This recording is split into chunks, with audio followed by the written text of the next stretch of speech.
hai bà quát mình đăng thả sọc khmai nư trâm na châu tà na rí chầm rán đo na phong rương ấy là lúc tôi chưa quát này gì hai trong cả na trong bát xôm rùm lật mình tách mình túi từ đó bom ôm chia bọt khmai nơi cài bật tết thành chết lúc chưa đo krom trôn để dùng nâng lúc chưa krom trôn để dùng nâng đại đặc nom đại ta nè tu nơi bà răng nâng dê nè tu nơi làm rịch nâng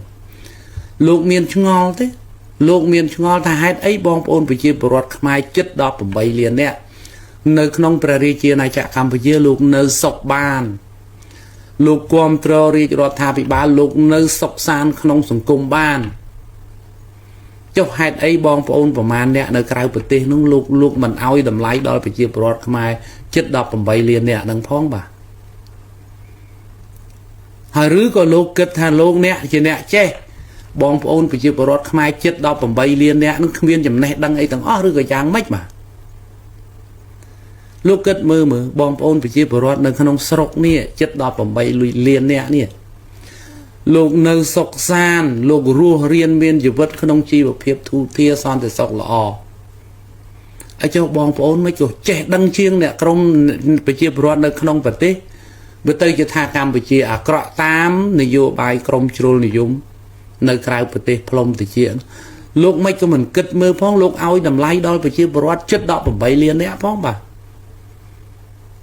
hai trời đăng thả bom ôn bị chia bọt chết đó bầm bay liền nè nó cứ lúc nè che nè đăng cho ra nè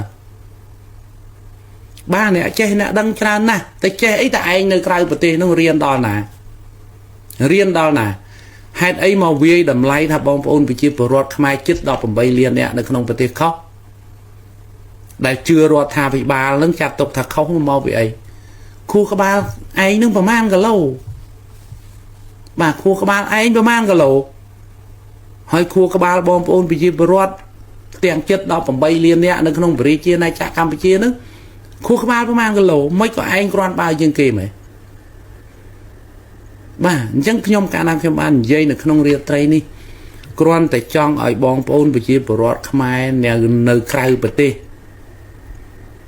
ก็ដូចជានៅក្នុងប្រទេសផងដែរប៉ុន្តែពិសេសបងប្អូនប្រជាពលរដ្ឋខ្មែរនៅក្រៅប្រទេសដែលគ្រប់គ្រងនយោបាយជ្រុលនិយមរបស់តាអ្នកទោសនៅបារាំងនិងយាយអ្នកទោសនៅអាមេរិកនោះ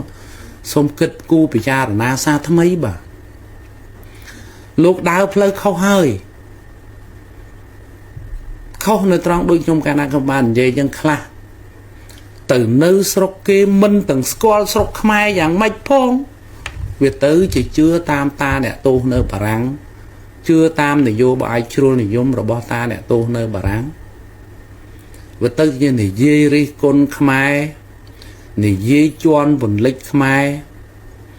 ទៅឲ្យលុយតាអ្នកទោសចាយនឹងល្ងងខ្លៅពេកបាទកុំហើយខ្ញុំកាលណាខ្ញុំបាទសូមនិយាយចូលទៅខាងដើមវិញប្រធានបទនៅថ្ងៃនេះខ្ញុំប្រកាសថាខ្ញុំបាទចង់និយាយថាអ្នកនយោបាយនៅស្រុកណាក៏ដោយ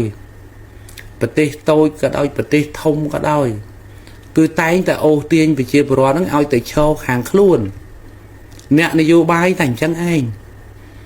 ដូច្នេះអ្នកដែលត្រូវប្រយ័ត្នប្រយែងគឺប្រជាពលរដ្ឋហ្នឹងបាទគឺប្រជាពលរដ្ឋហ្នឹងកុំឲ្យគេបោកប្រាស់ច្រើនពេកត្រូវដឹងខ្លួនឡើងបាទហើយបើធ្វើអីឲ្យមានប្រយោជន៍ឡើងបាទឲ្យមានប្រយោជន៍ឡើងកុំខុសដូចអ៊ីរ៉ង់ដូចខ្ញុំកាលណាខ្ញុំបានលើកមិញអញ្ចឹងប្រជាជនអ៊ីរ៉ង់អានេះនិយាយខ្ញុំកាលណាខ្ញុំបានមើលពីចម្ងាយដែរទេបើតាមមើលទៅប្រជាពលរដ្ឋរបស់ប្រទេសអ៊ីរ៉ង់ចាញ់បោកអាមេរិកសម្បើមណាបាទ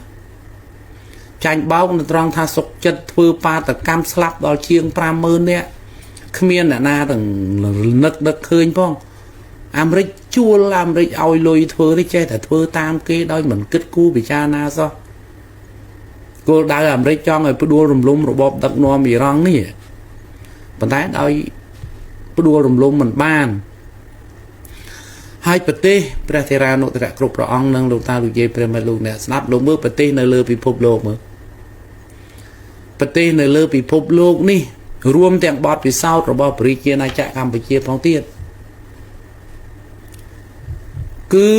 កាលណាផ្លាស់ប្ដូរមេដឹកនាំដោយអំពើហិង្សាជាពិសេសដោយបដិវត្តពណ៌ដោយការធ្វើបាតកម្មអីហ្នឹង អត់ឃើញប្រទេសណាមួយបានសុខទេបាទតាំងពីអតីតកាលរហូតដល់ពេលបច្ចុប្បន្នហ្នឹងរហូតដល់ពេលបច្ចុប្បន្នហ្នឹងប្រទេសណាក៏ដោយដែលផ្ដួលដែលប្រជាពលរដ្ឋផ្ដួលរំលំមេដឹកនាំដោយមិនឆ្លងកាត់ការបោះឆ្នោតគឺប្រទេសនោះអត់ដែលឃើញបានសុខទេប្រទេសនោះឃើញតែមានបញ្ហារហូតហើយថ្មីមានតាលោកតាលោកយាយប្រិមលោកអ្នកស្ដាប់លោកមើលដូចជាកាប់ទៅក្នុងអំឡុងខែសីហាឆ្នាំ2025កន្លងទៅដោយនៅប្រទេសបង់ក្លាដេសឯនោះបាទប្រទេសបង់ក្លាដេសធ្វើបាតកម្មផ្ដួលរំលំរបបដឹកនាំនាយករដ្ឋមន្ត្រីនោះហើយដល់ពេលឥឡូវបង់ក្លាដេសអត់ទាន់មានរដ្ឋាភិបាលត្រឹមត្រូវមានការបោះឆ្នោតត្រឹមត្រូវទេនៅបង់ក្លាដេសហ្នឹងគឺរដ្ឋបិទអត់មានប្រេងឥន្ធនៈប្រើប្រាស់បង់ក្លាដេសអត់មានប្រេងឥន្ធនៈប្រើប្រាស់ទេរាល់ថ្ងៃហ្នឹងគឺរដ្ឋបិទទាំងអស់នៅសាលារៀននៅផ្សារទំនើបកន្លែងលក់អីវ៉ាន់ផ្សេងសិតតែកម្រិតម៉ោងសំបីតែការិយាល័យធ្វើការក្នុងលំដាប់ក្រុមហ៊ុនឬរដ្ឋហ្នឹងក៏ត្រូវកម្រិតម៉ោងដែរដើម្បីសន្សំសំចៃប្រេងសន្សំសំចៃប្រេងឥន្ធនៈទុកប្រើប្រាស់លក់ជូនប្រជាជនក៏មានកំណត់ឃើញនៅបង់ក្លាដេសប្រជាពលរដ្ឋអត់ការងារធ្វើច្រើនណាស់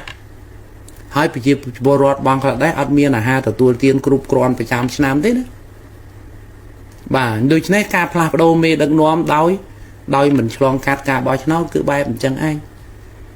ហើយខ្ញុំកណាត់ខ្ញុំបានមិនមែននិយាយកុហកទេព្រោះសម័យនេះកុហកអត់បានទេព័ត៌មាននៅក្នុងដៃរបស់លោកអ្នកបើមិនជឿខ្ញុំកណាត់ខ្ញុំបាទឆែកមើលទៅតើបង់ក្លាដេសពិបាកប៉ុណ្ណាក្រោយពីផ្ដួលរំលំរដ្ឋាភិបាលទៅពលរដ្ឋបង់ក្លាដេសលំបាកវេទនាជាងមុនទៅទៀតបាទហើយបើមិនជឿខ្ញុំកណាត់ខ្ញុំបាទឆែកមើលទៅបាទព័ត៌មានឥឡូវស្រួលទេលោកអ្នកឆែកមើលទៅបើមិនជឿថាខ្ញុំកណាត់ខ្ញុំបាទនិយាយកុហកអីឆែកមើលទៅ